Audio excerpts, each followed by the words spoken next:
પણ દીકરીઓને એને એટલું બધું દાદે.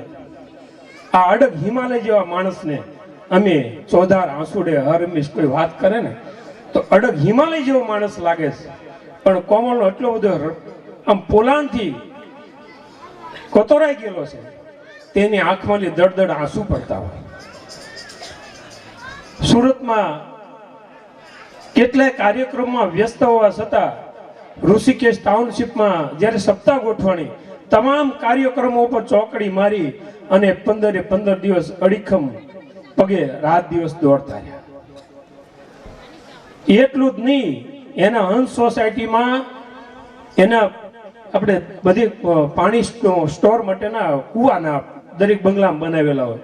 મોટર ખોટવાઈ ગઈ, અટકી ગઈ, મજૂરને આવતા વાર લાગી તો એમના ભાઈ હેમરાજભાઈ પોતે એ કૂવામાં ઉતરી અને મોટર રિપેરિંગ કરી, જેને ક્યારેક કર્યું નથી અને છતાં તાત્કાલિક રિપેરિંગ કરી. અને એમના દીકરાના હો જાણે એની દીકરી જ હોય, કોઈ પણ જાય કોઈ નો વર્તી કે આની વવારું છે, એના દીકરાની વહુ હશે, પપ્પા પપ્પા પપ્પા પપ્પા કરતી આગળ પાછળ ફરતી, પપ્પા હલાવું પપ્પા હલાવું. અદ્ભુત સમન્વય છે. ગોપનાથ દાદાની અસીમ કૃપા છે એમના પર, એમના પરિવાર ઉપર. તો એવા હીરા દાદાને વિનંતી કરું કે આવી અને ધામલિયા પરિવાર શિવકુંજ આશ્રમ પરિવારના માન રાખી જે અહીંયા સુધી આવ્યા છો, તો દાદાની અસીમ કૃપાથી બે શબ્દોને પ્રસંગને અનુરૂપ બે વાત કરશે. હીરાભાઈ ગંગાણી. અહીં મંચ પર આપણા વક્તાશ્રી પૂજ્ય માતાશ્રી, જેમના થકી, જેમના વિચારો થકી, જેમના કર્મ થકી અને જેમના બહુ ઊંડાણ અને કર્મો કરોડો જન્મના ફળ બાપદાદાના જેને મળ્યા હોય ને એ આવા આયોજન કરી શકે છે. એવા આયોજનના કરતાઓ ધામેલિયા પરિવાર, ગ્રામજનો, અહીં ઉપસ્થિત સગા સંબંધી સ્નેહો, વડીલો, માતાઓ, બહેનો, દીકરીઓ, બાળકો, અહીં ભૂદેવો, માતાજી સાથે વાઘ પર જે કંઈ તમને રસબોળ કરે છે સંગીતથી, તેવા સાજિંદાઓ, આ એક એવો પ્રસંગ છે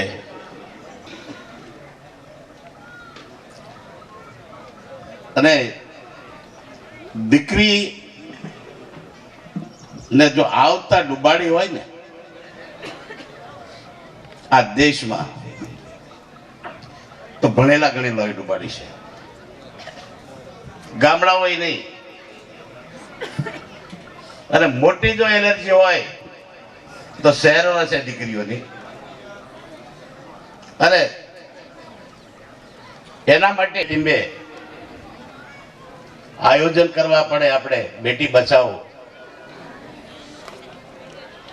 એક જાગૃતતાનો ભાગ નથી, આપણે અધોગતિ છે. અને એનું પરિણામ પણ આપણે જ ભોગવવાના હોય છે, આપણો સમાજ જ ભોગવે છે.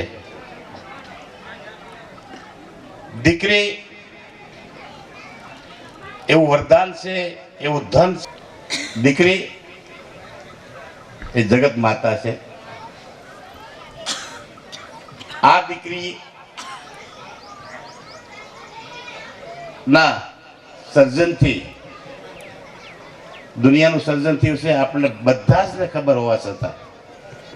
અને આવા દેવવાતનાઓ ગામડે ગામડે, તાલુકે તાલુકે, શહેરો કથા કરી કરી અને આપણને બધાને શિખામણ આપે છે, એક સાદ પાડે છે કે તમારી પાસે જે કાંઈ વસ્તુ હશે બચાવજો, પણ ગમે તે ભોગે કદાચ ખોવું પડે તો ખોઈને એ દીકરીને બસાવજો.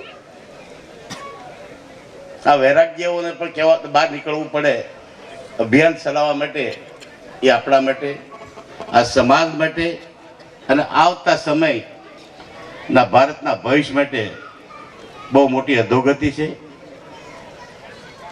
વડીલોને, માતાઓને, બહેનોને,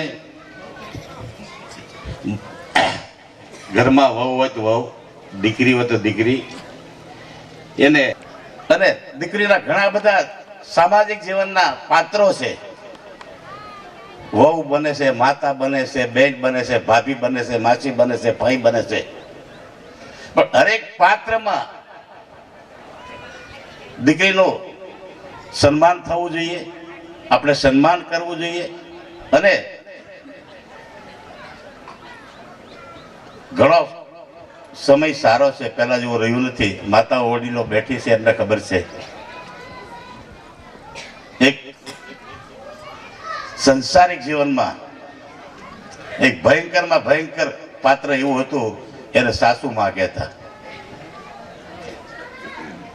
એ પાત્ર સમયને સંજોગ એક મોટો જનરેશન ગેપ આવ્યો એટલે ધીરે ધીરે લુપ્ત થતું રહ્યું છે. પણ જે કાંઈ થોડું ઘણું ખોળે વસ્યું હોય તો માતાઓને બહેનને વિનંતી કે ઘરમાં આવેલી છે ને એ તમારી દીકરી છે, બીજાના ઘેરે જન્મ લઈને આવી છે, એવો ભેદભાવ કોઈ દિવસ નહીં રાખતા. અને આગળ માતાજી હંમેશા માટે કહેતા રહેશે. એ સાથે હું મારા શબ્દોને વિરામ આપું છું. જય શ્રી કૃષ્ણ, જય ગૌ.